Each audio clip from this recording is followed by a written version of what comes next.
there are three dilemmas happening at the moment. One is the ASEAN relation with the United States. The second is the ASEAN relations with China. And then third is the intra-ASEAN relations. Now, there is a fourth, which is the national interest of each of the ASEAN countries. So this has to be incorporated as well. So when you say ASEAN is being asked to choose sides, wait, that's not as simple as that. Each country has its own national interest. And then secondly, the relationship with China for most of these countries is economic.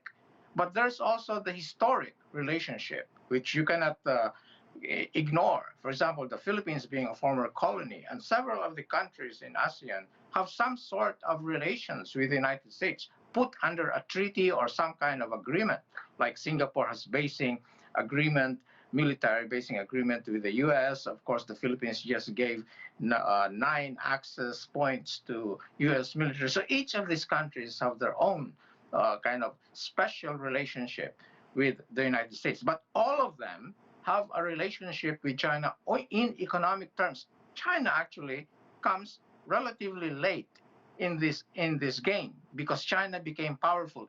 Of course, in the past, in centuries ago, China had a vassal relationship with these countries. But that having been said, the relationship with China is purely economic. So then all these four different types of intra-relationships between US, China, ASEAN among themselves, and the national interest is very important to take into account.